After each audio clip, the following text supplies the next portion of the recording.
지난 6일에 강원도 고성, 속초, 강릉, 인제 이런 지역에서 동시다발로 산불이 일어났습니다. 그 산불 피해가 여의도 면적 2배 이상 되는 축구장 크기로 따지면 559개 축구장 넓이의 면적이 화마에 다 태워져 버렸습니다. 아마 역대 최대의 산불로 그렇게 이야기를 하고 있습니다. 그런데 이런 큰 산불의 그 시작을 보니까 처음에는 전신주 소규모 작은 불꽃에서 강풍과 함께 여기저기로 확산되면서 그 물길이 인근 야산 그리고 주택, 아파트, 리조트 그 모든 지역을 화마가 밝히고 지나갔습니다. 그래서 500채 정도 되는 가옥이 다 불타고 1000여 명 이상의 일면이 비상 탈출할 수밖에 없는 그야말로 아주 긴박한 그런 순간이었습니다. 아마 여러분 뉴스를 보셔서 잘 아시겠지만은 그저께 15일 저녁에 프랑스 파리에 있는 아주 세계적인 명소입니다. 연중 관광객이 한 2천만 명 가까운 수많은 세계인들이 그것 하나 보기 위해서 먼 길을 날아올 정도로 프랑스 최고의 관광 명소 유네스코 세계문화유산이죠. 이 프랑스 사람들에게는 자존심이라 할 만큼 그야말로 자랑스러운 건물 바로 노틀담 이 대성당이 그저께 불탔습니다. 완전히 전소되어 버렸습니다. 850년 동안 버텨왔던 중세시대 특유의 지붕을 완전히 목조로 만들어 놓은 그러나 특이한 건물입니다. 182년 동안 공사를 진행해서 세워진 성당입니다. 1, 2차 세계대전 때도 전혀 손상이 가지 않는 유일하게 남아있는 그야말로 세계적인 문화유산 가운데 하나입니다. 최근에 1991년도부터 현재까지 다시 복원 공사를 하고 있는 중이었습니다. 이 성당에서 울려 퍼지는 종소리가 그렇게 아름답습니다. 은은한 종소리. 많은 사람들의 마음을 위로시킬 정도의 그야말로 천상의 소리와 같은 이 노틀담, 이 대성당, 이 종탑, 콰시모도에서 울리는 소리는 사람들의 심금을 울려준다고 합니다.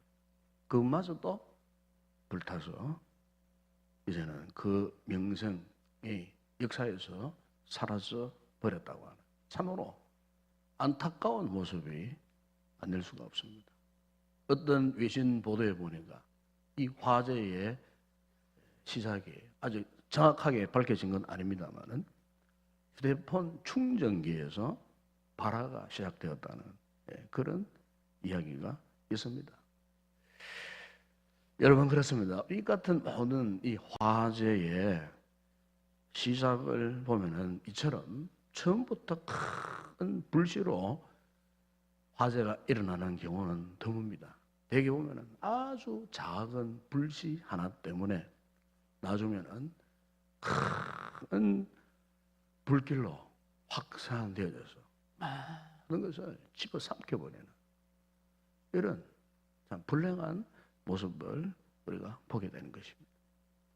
여러분 이와 같이 우리 성도들이 십자가의 은혜를 깨달으면 깨달을수록 이 경계되어지는 것이 있습니다.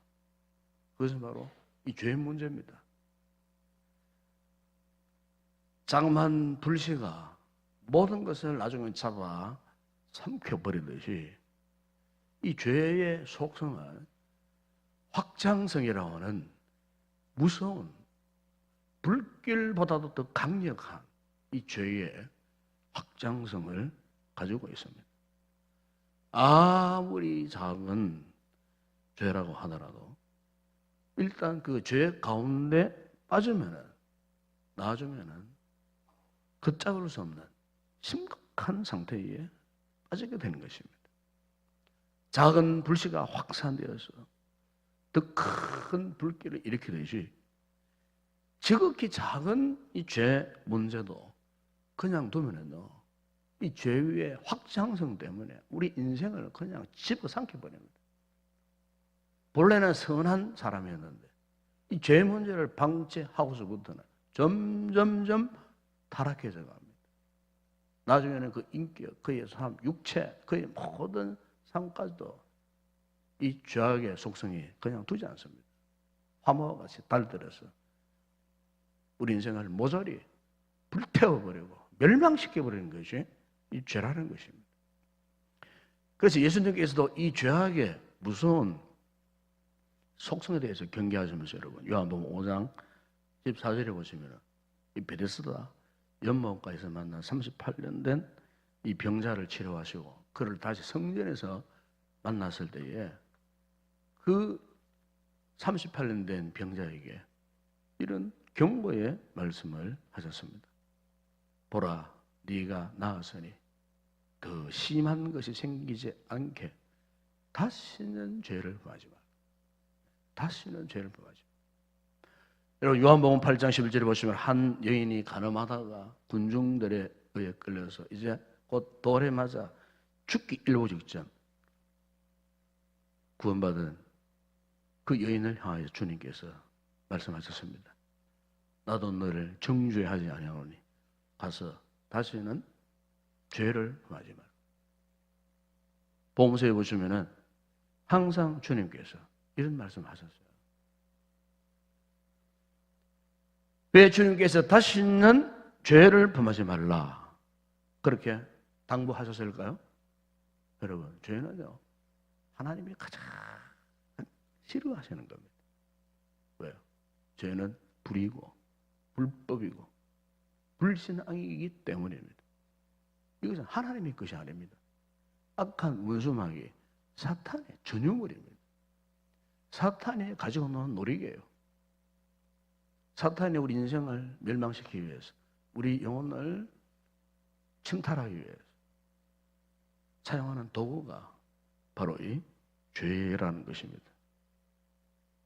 그렇기 때문에 하나님께서는 어떤 죄든 죄 가운데 있는 우리에게 반드시 그 죄에 대한 대가를 요구하신다는 사실입니다. 그 죄 가운데 있는 우리의 존재 자체에 대해서 죄의 대가를 요구한다는 겁니다. 그래서 죄의 삭은 사망이라 사도 바울이 로마서에서 그렇게 말씀하지 않았습니까? 근데 문제는 우리에게 이 무서운 죄로부터 벗어나게 할 수 있는 방법이 없다는 겁니다. 우리는 그 죄를 이겨낼 수 있는 방법이 없어요. 우리는 그 죄를 거부할 수 있는 힘도 없어요. 우리는 그 죄 앞에 전적으로 무능할 뿐이에요. 바로 이렇게 절망적이었던 우리에게 우리 하나님께서는 아주 유일한 방법 하나를 제시해 주셨습니다. 그것은 오직 예수 그리스도 십자가 보혈, 그 핏값만이 우리를 이 무서운 죄악 가운데서 자유하게 하셨다는 겁니다. 믿으십니까? 그리스도의 보혈의 능력으로 우리의 그 모든 죄악의 무서운 요 심판 가운데서 자유하게 했어요. 그러니까 이 죄 문제는 하나님의 방법밖에 다른 방법이 없어요. 그럼 여러분, 그 하나님의 방법이 무엇일까요? 바로 그것은 오늘 본문 여러분 읽어드린 21절에 보면 이렇게 말씀합니다.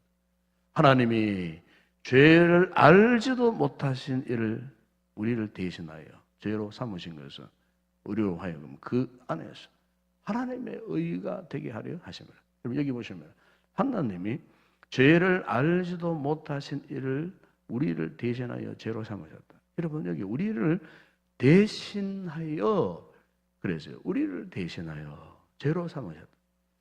여기에 이 대신한다는 말을 흔히 신학적인 의미로 표현하면 전가라는 단어입니다. 전가라는 단어. 여기에 이 전가라는 이 말은 무슨 뜻이냐면은 의도적으로 개인의 죄나 이 어려움을 다른 사람에게 돌리는 거예요. 죄나 어떤 어려운 모습을 다른 사람에게 돌리는 것을 이게 전가라고 말해요. 영어에서는 imputation이라는 단어를 써서 전가했다 부를 때 이 단어를 쓰는 겁니다.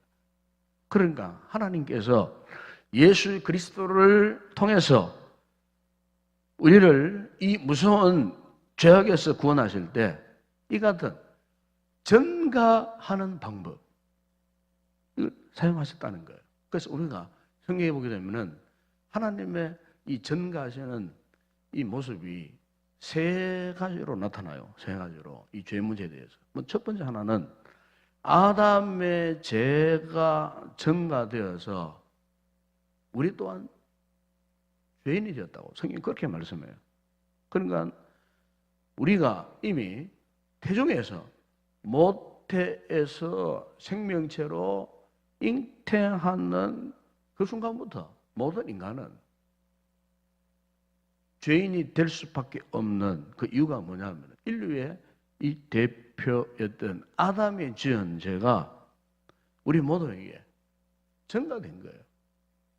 이걸 이제 죄의 유전성이라고 말합니다. 원죄를 말하는 거죠. 그래서 사람은 누구나 태어나면 다 죄인인 거예요. 네.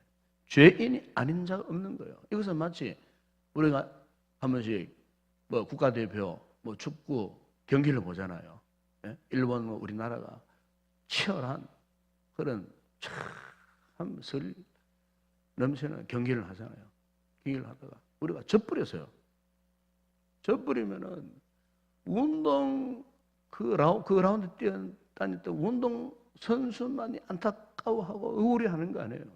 그것을 지켜보는 관중에 있는 관중들이나 TV를 통해서 그 경기를 보는 그 우리 모든 시민들이 할 것 없이 졌다고 하면은 가슴을 쥐고 땅을 쥐고 막 애통해하고 어떤 사람들만 눈물을 흘리고 억울해하고 운동 선수들만이 그런 감정을 갖고 있는 거 아니에요. 그 경기를 보는 모든 시민들이. 그러니까 아담의 죄가 모든 인류에게 전가되었다는 표현이 이런 표현이에요. 아담 하나만의 문제가 아니에요. 우리의 문제였어요. 우리가 다 죄인.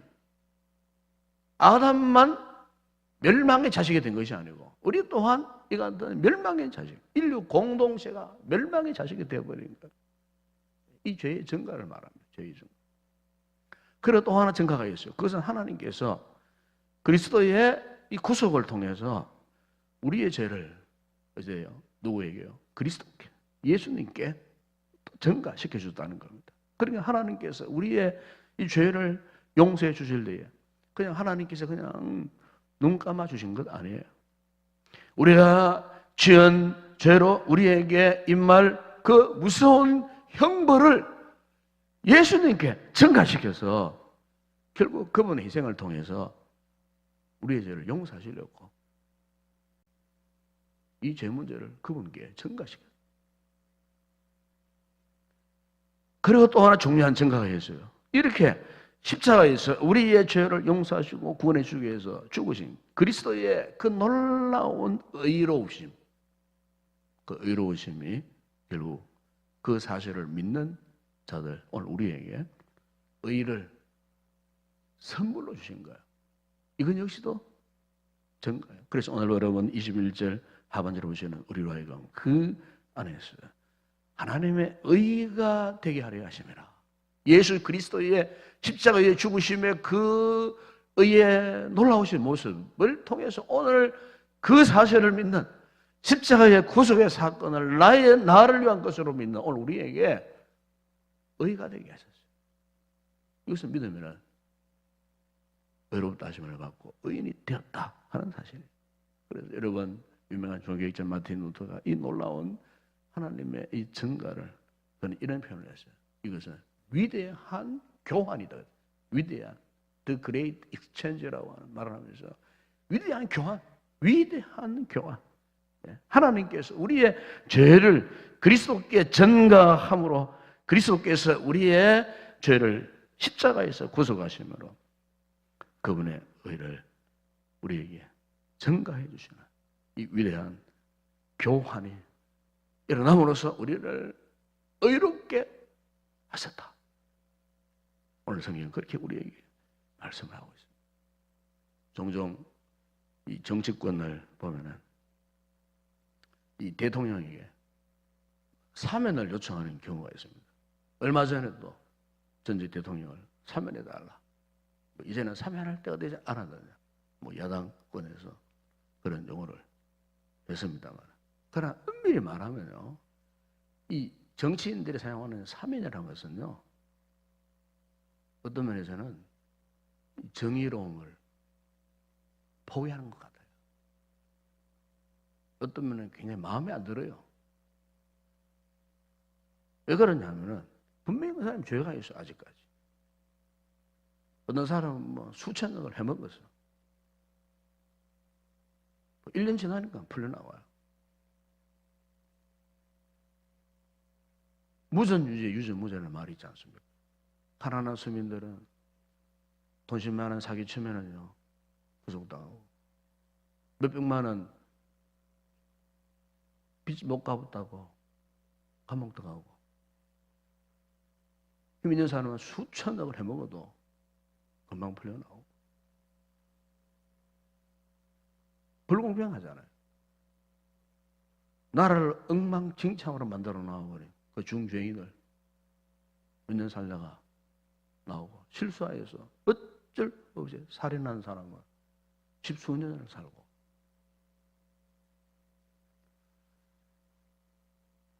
분명히 죄가 있는데 그냥 눈 감아주고 적당히 덮어서 따지지 않겠다는 이 같은 정치적인 계산, 이게 사면입니다. 사면.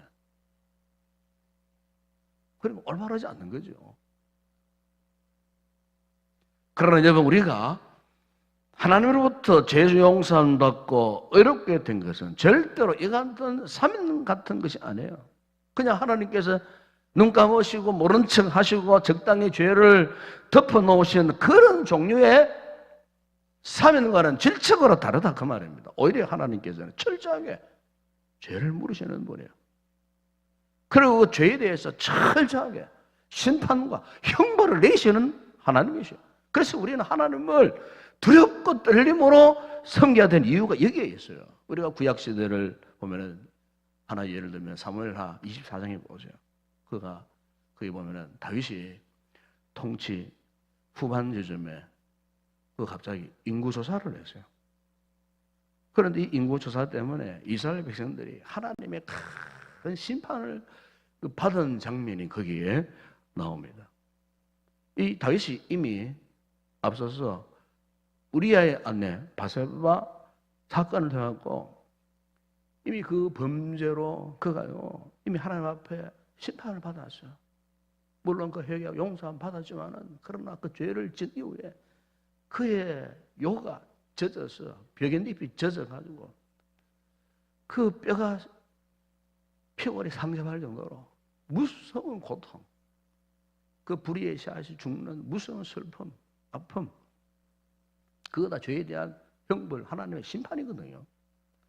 죄에 대해서는 반드시 심판이 있습니다, 여러분. 형벌이 인격적인 고통, 고난, 갈등, 그거 다 죄를 진 대가요. 그런데 이 인구 조사에 때문에 그가요 하나님 앞에 큰 심판, 그 민족 자체가 큰 심판을 받았어요. 그 사실 그 인구 조사가 잘못된 건 아니에요. 왜 인구 조사는 왜 합니까? 어떤 행정적인 이유가 있거나 아니면 어떤 왕이 그 나라 백성들을 통치하는 차원에서 인구 조사를 얼마든지 할 수가 있는 거예요. 우리가 이스라엘 백성들이 출애굽했을 때에 모세가 광야에서 뭘 했습니까? 첫 번째 인구 조사를 했어요. 그리고 이스라엘 40년 마무리할 때 가나안 땅에 가기 직전에 모세가 또 한 번 인구 조사를 했어요.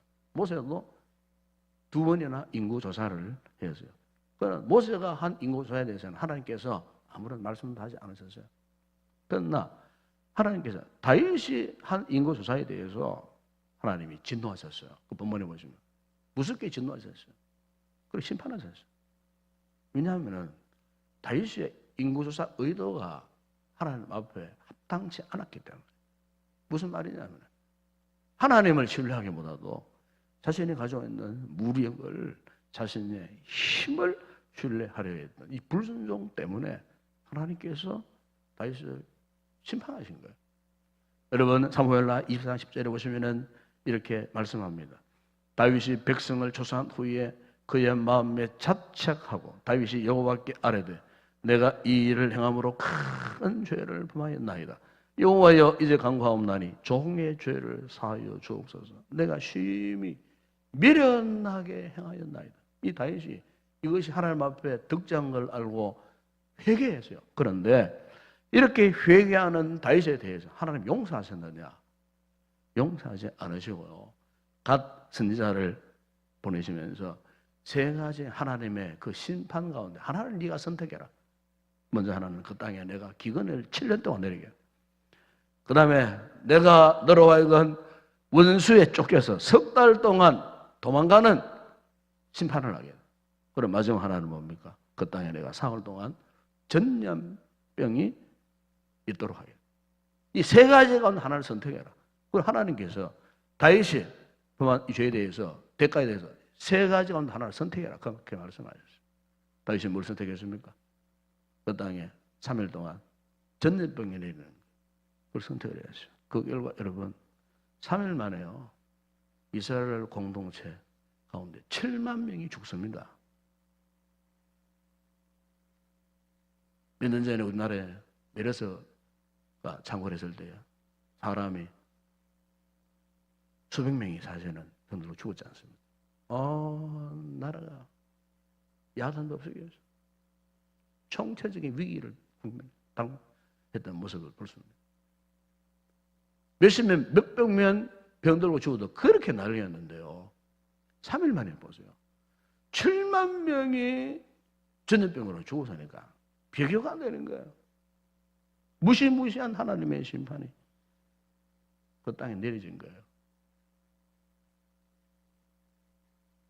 그런데 여러분, 오늘 우리가 보면 이렇게 무서운 죄에 대한 하나님의 심판과 이 형벌을 누구에게 내리셨나? 여러분, 이게 하나님의 은혜입니다. 누구에게 내리셨는가? 이 위대한 십자가의 교환의 은혜. 성군 다윗도 피할 수 없었던 그토록 무서운 하나님의 심판이 오늘 우리에게는 오직 예수 그리스도 십자가에 보여 그 핏값을 대신해서 그 무서운 하나님의 심판을 피하게 하시고 우리를 자유케 하시고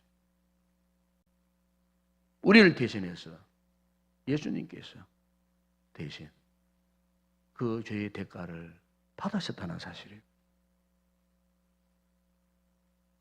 예수님을 통해서 하나님의 공의와 하나님의 정의가 동시에 다 이루어진 거예요.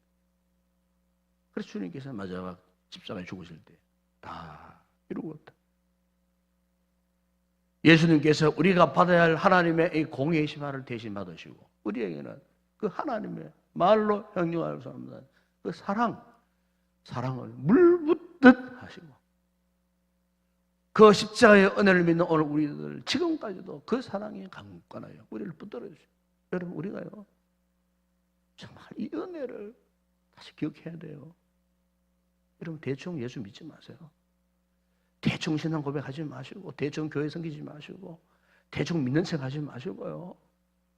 정말로 우리가 이 은혜를 깊이 우리의 심장 세포 하나하나에 이르도록 이 하나님의 은혜가 느껴지도록 정말 철저한 확실한 분명한 이 십자가 은혜 앞에 이 아름다운 신앙 고백이 있어야 할 줄로 믿습니다. 진짜 예수님, 진짜 하나님의 나라 백성 되십시다. 우리 가짜 예수쟁이 되지 말고요.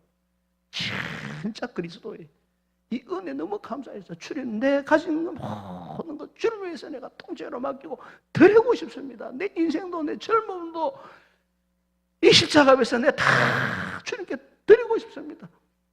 나의 직장, 나의 사업장, 뭐 할 것 없이 다 나의 가정, 이 모든 것 정말 이 하나님의 은혜 앞에, 이 공로 앞에 내 모든 것 드리고 싶습니다. 전적으로 헌신하고 싶습니다. 이렇게 살아야 되지 않겠어요?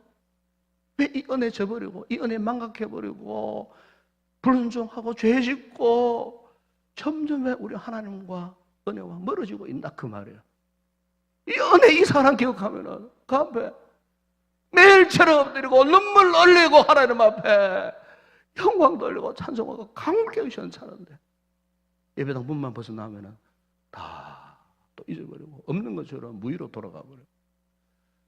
여러분, 오늘 우리의 신앙의 이 전부가 어디에 있습니까? 바로 이 십자가 은혜를 깨닫는 데 있습니다. 평생을 가봐도 갚지 못할 하나님의 은혜, 바로 십자가 은혜 안에 있는 줄로 믿습니다. 이 아침 우리에게 하나님의 이 놀랍고 위대한 교환된 은혜, 증가시켜 주신 이 놀라운 은혜를 깨닫고 우리가 그리스도께서 내 안에 거하시는 이 놀라운 은혜를 진정으로 누리는 그런 복된 삶 되시길 주의 이름으로